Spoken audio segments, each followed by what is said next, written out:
Depuis 1994, un cessez-le-feu existe entre l'Azerbaïdjan d'un côté,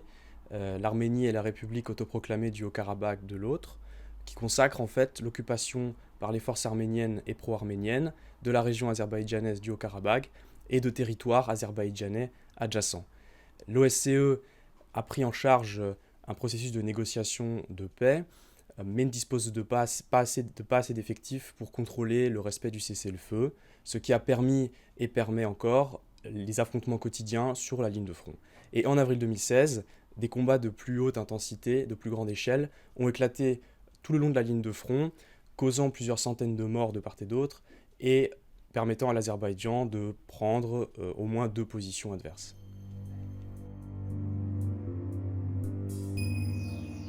Alors entre 2005 et 2015, l'Arménie et la République autoproclamée du Haut-Karabakh, qui dépend de l'Arménie pour le financement de sa défense, et l'Azerbaïdjan ont maintenu un effort de défense conséquent, puisque sur la période, en moyenne, les dépenses militaires arméniennes représentent 3,8% du PIB, contre 3,7% pour l'Azerbaïdjan. Alors, ces dépenses, elles servent à la fois à entretenir les forces et les matériels affectés au front en conditions opérationnelles, ce qui coûte cher parce que le climat est froid dans cette région montagneuse, et d'autre part à investir dans l'acquisition de nouveaux armements. L'Arménie, sur les 10 dernières années, a cherché à dissuader l'Azerbaïdjan de reprendre l'offensive, en investissant notamment dans l'acquisition de systèmes de défense antiaérienne et antimissiles, également dans des lance-roquettes qui pourraient atteindre directement les infrastructures pétrolières, gazières et routières de l'Azerbaïdjan, dont plusieurs passent à proximité de la ligne de front. L'Azerbaïdjan, quant à lui, bénéficiant de revenus massifs tirés de l'industrie des hydrocarbures à partir du milieu des années 2000, a investi dans l'artillerie,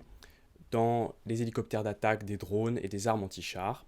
Plusieurs de ces armements auraient d'ailleurs été utilisés lors des combats d'avril 2016, que ce soit les drones Arop et les missiles Spike israéliens ou les hélicoptères Mi-24 ukrainiens.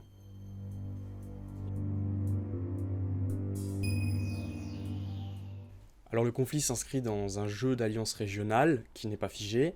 On peut dire que d'un côté, la Russie soutient l'Arménie à deux égards, financièrement, en comblant son manque de ressources propres, en lui proposant des prêts à taux avantageux pour acquérir des armements russes, et en proposant des prix réduits sur le matériel militaire russe. Et militairement, la Russie dispose de bases militaires sur sol arménien et gère conjointement avec les gardes-frontières arméniens les patrouilles des frontières arméniennes.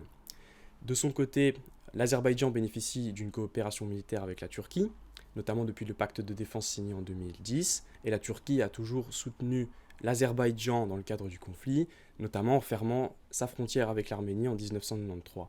Cependant, la Russie se sert de son alliance avec l'Arménie pour exiger des contreparties, comme ce fut le cas dans le cadre de l'union douanière, et donc elle cherche à entretenir le besoin d'alliance de la part de l'Arménie.